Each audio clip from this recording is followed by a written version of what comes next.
Welcome to the Project Zion podcast. This podcast explores the unique spiritual and theological gifts Community of Christ offers for today's world.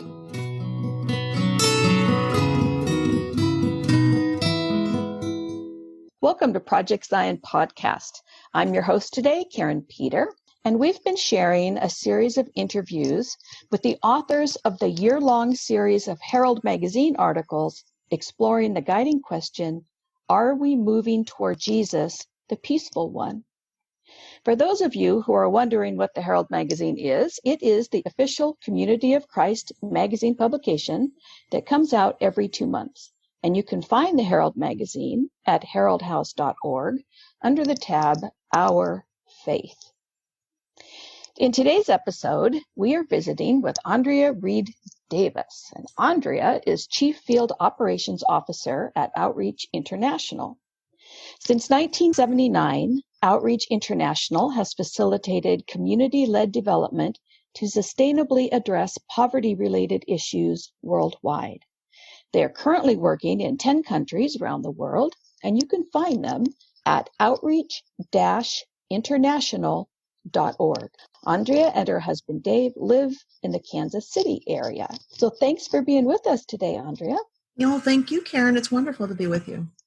Now, you've been on Project Zion podcast before, so I will let our listeners know if you want to scroll back, you'll find Andrea's original conversation. But today we have her on as an author. So, Andrea, your Herald article in the Toward the Peaceful One series is titled Jesus, the Development Worker. And you begin by talking about poverty and the effects of COVID-19 in particular on global poverty. So let's start there. Tell us a little bit about poverty, what COVID-19's done, and how you or why you started your article with that. Yeah. Well, as we all know too well these days, the pandemic has turned everything just upside down all over the world. And so COVID-19 has made everything more difficult for those living in poverty as well. And so really felt like it was important to kind of base it in our shared reality, that not only are we in our daily lives affected by this, but those living in poverty are even more so. So like those that depend on day labor, for example, for their primary source of income, they're suffering from lost wages. Those that rely on various government services that require being in gathered spaces or in person, nearly all have been disrupted or deferred. There are some researchers that are now saying that due to this pandemic, the global extreme poverty rate will increase from 8.23 in 2019 to as much as 9.18 under kind of the more downside kind of scenario, which may not sound like that much, like that's a pretty small percentage, but it essentially, this would be the first increase in global extreme poverty since 1998. And it would effectively wipe out the progress that's been made in poverty reduction since 2017. So it's pretty big. And much like what we are all discovering through this pandemic is that we depend so much on technology to just get by. And to do nearly everything in our daily lives now, it requires some element of technology. So the pandemic is highlighting what's now being referred to as the digital divide. So the massive division between those in the world that have access to computers, internet, and other forms of technology. It's really central to almost every aspect of the response to the pandemic. So everything from vaccine research to online learning models and e-commerce. I know some of the communities where we're working, they're trying to adapt to selling their goods in markets to now selling it online. And it's so difficult if you do not have access to a computer, you do not have access to internet. And they're saying that like in our context, in what is more the minority world in developed countries, 87% of us have access to such technology. But in the majority world, in more developing countries, only 19% of people have access. So when you think about how much we really rely on those resources nowadays, it's significantly impacting those that are living in poverty.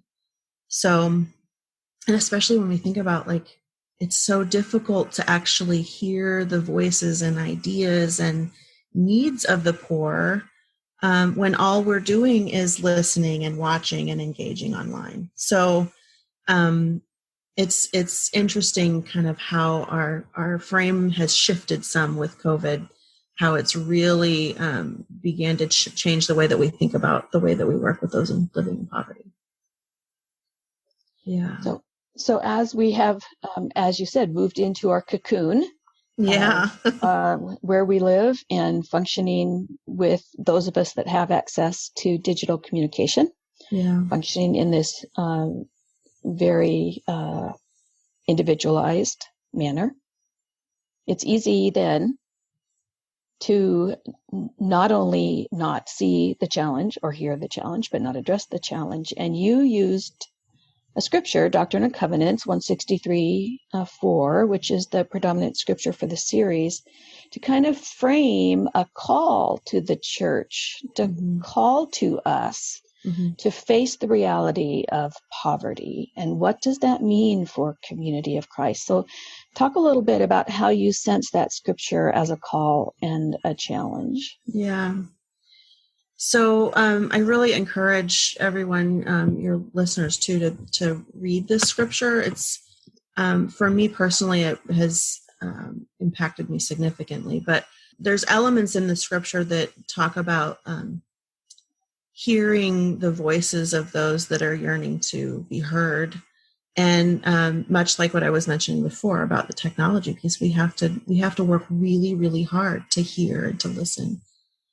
So I truly feel and believe this scripture is a sacred calling. It's an urging, a pleading to not only open our ears to hear, but to act through our actions, through our giving, through our presence, through our volunteering, advocacy. We turn toward those that are suffering, and we cannot turn away from them. We just can't. So the line in the scripture at the end reads, "For in their welfare resides your welfare." And this part really gets me every time I read it or hear it. It's so tough because the culture and society of today in our Western world tells us to put ourselves first often, that our independence is very important to us, and it is to me too. But we're told often indirectly through the media or through commercials or other various mediums that to focus on the interests of self rather than the other or the stranger or the community or the whole. So for in their welfare resides your welfare. In Jesus, we must think of others and act for others first. Because when our happiness and well-being and our health is dependent on the health and well-being and happiness of others. Wow. That means that we really better do something about our neighbors who are suffering. We're really called to be present there. Well, now you've gone and brought Jesus into it. So let's go there. Let's talk about the model of Jesus, specifically through the lens of your article, and that is Jesus as a development worker. Mm-hmm. So two things might be questions rising in our listeners. First, what is a development worker? Mm-hmm. And second, in what way is Jesus a development worker? So let's go to the first one. What is a development worker? Yeah, so a development worker is essentially someone who helps communities help themselves. Sometimes referred to as a community organizer. They're all about working alongside members of a potentially troubled community, working hard to understand them, to inspire them, to support them and offering guidance and opportunities for initiating some sort of change. It could be social change or built change, making improvements in their own community. So that's really what a development worker is. Okay, so with that in mind, talk about Jesus as a development worker. Yeah. So because Jesus dwelled with those less fortunate, those that were down on their luck or were sick or displaced from their homes, he valued the relationships that he developed with people that were suffering, much like those who are called to be in the development worker profession must do. And he worked hard to inspire them, and he loved them. It's that love and inspiration that allowed people to see a new path, to embrace new opportunities, to recognize their own worth and their dignity, their own power, really. So Jesus was such an empowering presence to all those who knew him. He lifted people up to see what really could be. And that's what development workers are trained and often naturally wired to do. So that's why I felt like there was such alignment between who Jesus was and the example that he set, and who development workers are often called to be in their roles and positions. So when we talk about Jesus as a development worker, we're talking about more than showing empathy or acceptance or compassion. We're talking about partnering that with action. That's right. That's right. Yeah. And not action that takes away the agency of people, but action that works with the needs and the concerns and the yearnings of people. Yep. And is ultimately driven by those yearnings and needs and desires of the people. Absolutely. So first off, when did you begin working with Outreach International? Yeah, so I began working with Outreach in 2010, just after the earthquake in Haiti, actually. Yeah. So coming up on 10 years. So in that 10 years, in your work with Outreach, I'm assuming this has been critical to your understanding of what it means to move toward Jesus as the peaceful one through this lens of addressing systemic poverty, global poverty. That's right. So how has Outreach International helped shape that in you? And can you tell us a little bit about that and maybe what that looks like for you with Outreach International? Yeah. So just a little bit of background too. So Outreach, as you said, established in 1979. So Charles Neff, Roy Schaefer, and Bill Higdon originally put and established what would later become Outreach International with the intention that people living in poverty have the right to participate in their own development. And so the approach that was integral in the very earliest days of when Outreach began still exists today. And as I have gotten to know the people that we work with and the methodology that we use, it's been so rewarding and fulfilling for me to really know and understand that those core values and core principles still exist from the early days. So to speak just a little bit more about that methodology, over the years, it's what we call participatory human development, sometimes called PhD. It was developed early on, but practiced and fine-tuned and evolving. And basically what we now feel we can confidently say, it's community-led development. So human and community development that is led by the community itself. So it's through PhD that community-based organizations are developed. And really those, we call them CBOs, community-based organizations. And they are developed over time through repeatedly and methodically addressing their issues of poverty. They evaluate and reflect on their experiences, building the capacity of local leaders. They start to form relationships and network with resource agencies locally so that they can call on those resource institutions and things for support as they act on their issues. And our work in each of these communities lasts about 5 years, sometimes a bit longer. By the time we usually depart, those CBOs, those community-based organizations that are created, they'll graduate. And at that point, they're fully and completely led by local leaders that live in their communities. They have a network of supportive resource institutions. It might be other NGOs, local government agencies, resource providers that they can call on to support their endeavors and ultimately their community's vision, the vision that they have for what they want their home and their neighborhood to be.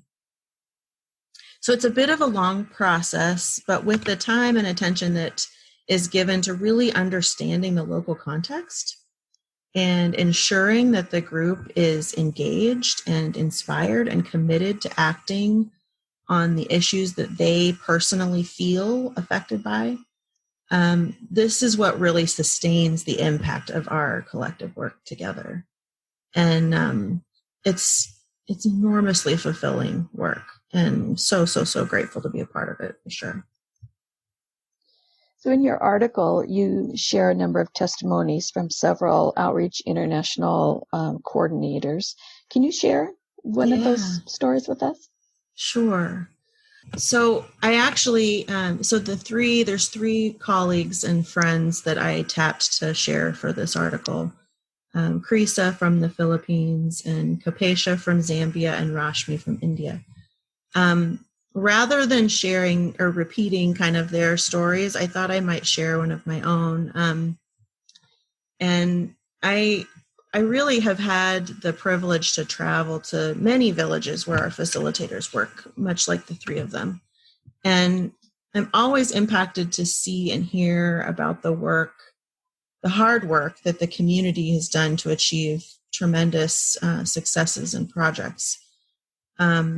Things like water access to their homes, or revolving loan projects that allow families to feel financially secure through the lean months of the year, or treadle pumps that allow farmers to irrigate exponentially more of their crops, expanding the yield and therefore the income. So those are like the tangible testimonies of my time spent in the communities where we work. Like there are tangible, incredible things happening that we can see and touch and feel. But personally, as a shy kid, I was a painfully shy kid. And it really took the love of community to break me out of that shell.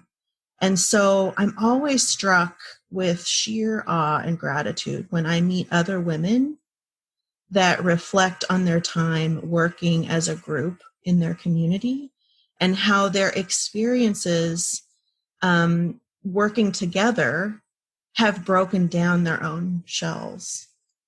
I recalled, so there's a woman in a community named Bosco in the Philippines. And when she stood and shared about her experience, she was comparing herself to a plant that I don't know the name of.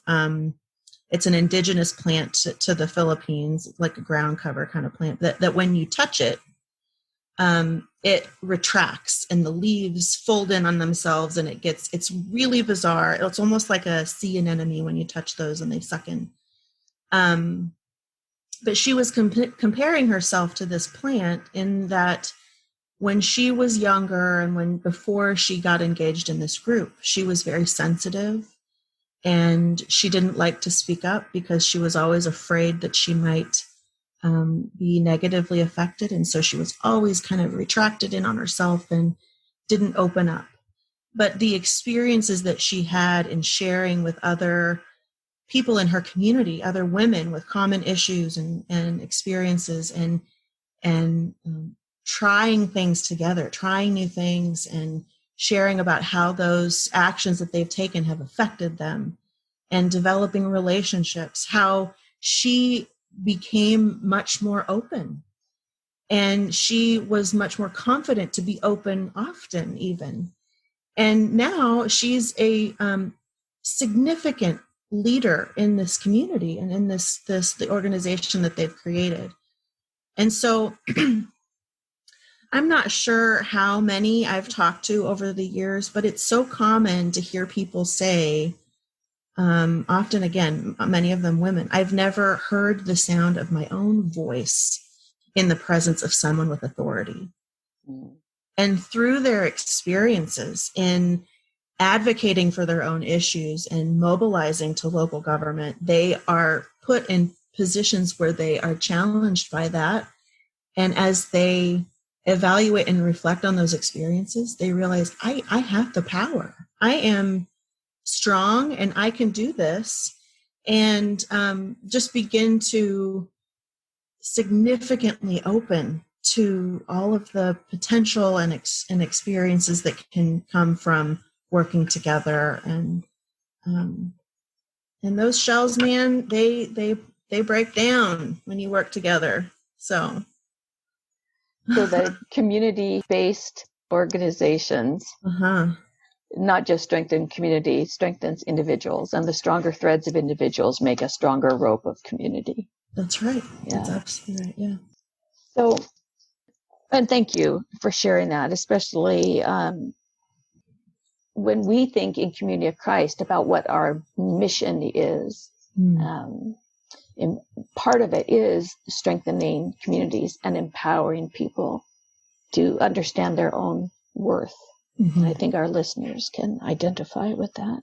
And some of them might be asking, so how does this affect me? What does this mean for me as I listen to this and learn about Outreach International?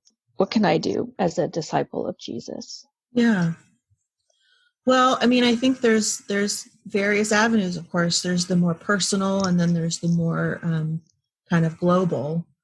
On the personal side, I mean, I'd suggest whenever and wherever possible, listen to those subtle signs and nudgings and callings that you might feel to reach out to others.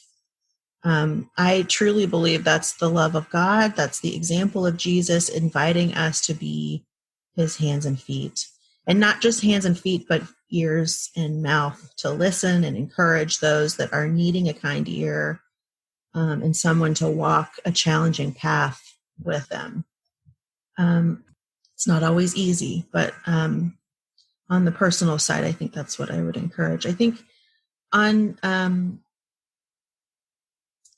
the global side, if having the more personal interaction can be often kind of challenging, I really would urge you to give with whatever means you are able to do so. Give to organizations that prioritize an approach that ensures communities and people, the people that are being served, are central to the actions being taken, that they're making the decisions about their own future. They're building valuable experience and confidence through your donated resources.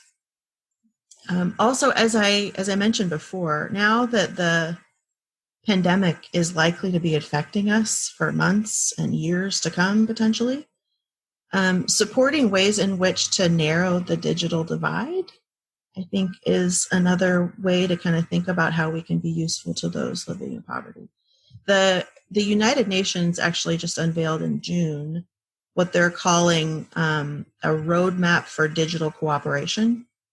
So I encourage you to check it out. It calls on everyone, governments, the private sector, civil society, the tech community, and the global public, which is us in our faith communities, to take concrete action toward addressing the most pressing issues of the digital age.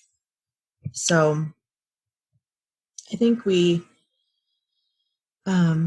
all should work hard to ensure that those feeling disconnected or without the resources to feel connected, whether it's digitally or not, are able to access that invaluable connection. So, yeah, that's what I'd suggest. Andrea, how has your work with Outreach International and your encounters with Jesus, the development worker, how has that affected your own daily discipleship? Yeah, so vulnerability time. It's not always easy. So I do try my best to listen to people and strangers when they want to share about their experiences. Prayerful listening is something I practice often, holding the concerns and challenges of those that I encounter in my heart and mind as often as I can.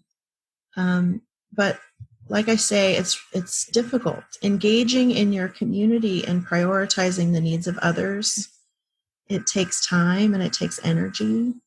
And I know I can speak for myself and maybe others too that are listening. I don't always feel as though those things, like I'm responding in the way that I should. There are times when those nudges or those callings get tamped down by other priorities or the fact that I have a lot of other things going on. But ultimately, I think and want to recognize fully that my journey of discipleship with God is not based on one invitation. It's not based on one encounter with the divine. No, it's many repeated invitations and encounters. It requires me to pay attention and know that I'll be given another chance. And I know that I will take that next opportunity. And honestly, that's what grace is all about, right? So I feel God's grace often. Again, Andrea, I want to thank you for sharing with us today and a little bit about your article. I want to point people toward the Herald article series, Are We Moving Towards Jesus, the Peaceful One? So as we bring our conversation to a close, I understand that there will be follow-up videos and discussions planned after each article is released. So how can our listeners find those? Yeah. So Matt Frizzell is actually going to be sharing an Instagram reflection on Jesus, the development workers article topic. And we think it should actually release on social media this week. So do be on the lookout for that. That would be on Community of Christ Instagram and Community of Christ YouTube channel. Yes. And on Facebook. Okay. Yep. And there also will be a Zoom discussion on Monday, October 5th, which will begin at 7:30 Central Time. And we'll be having more open forum discussion on the topic at that time. The information about that Zoom link will be available on the church website and also shared via social media, Facebook and Instagram as well. Okay, so we can look for that. And I'm assuming it will be on the rotating piece that goes through there when we log on to that account. So thank you for sharing with us about Jesus, the development worker. Do you have any last comments or closing thoughts before we sign off today, Andrea? Well, just to keep listening and both to Project Zion, but also to the urgings of Jesus and remembering the power that each of us have to make a difference in the lives of others. And I just want to share too my sincere thanks for the opportunity to be here with you, Karin, and for all of those listening too. Well, we are grateful for your presence here on Project Zion podcast. And to our listening audience, you can learn more about Outreach International by going to outreach-international.org. And there you can learn about their work or how to financially contribute to Outreach International. And as always, I'm Karin Peter, and thank you so much for listening.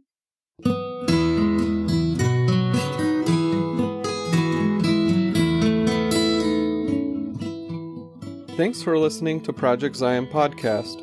Subscribe to our podcast on Apple Podcast, Stitcher, or whatever podcast streaming service you use, and while you are there, give us a 5-star rating. Project Zion Podcast is sponsored by Latter-day Seeker Ministries of Community of Christ.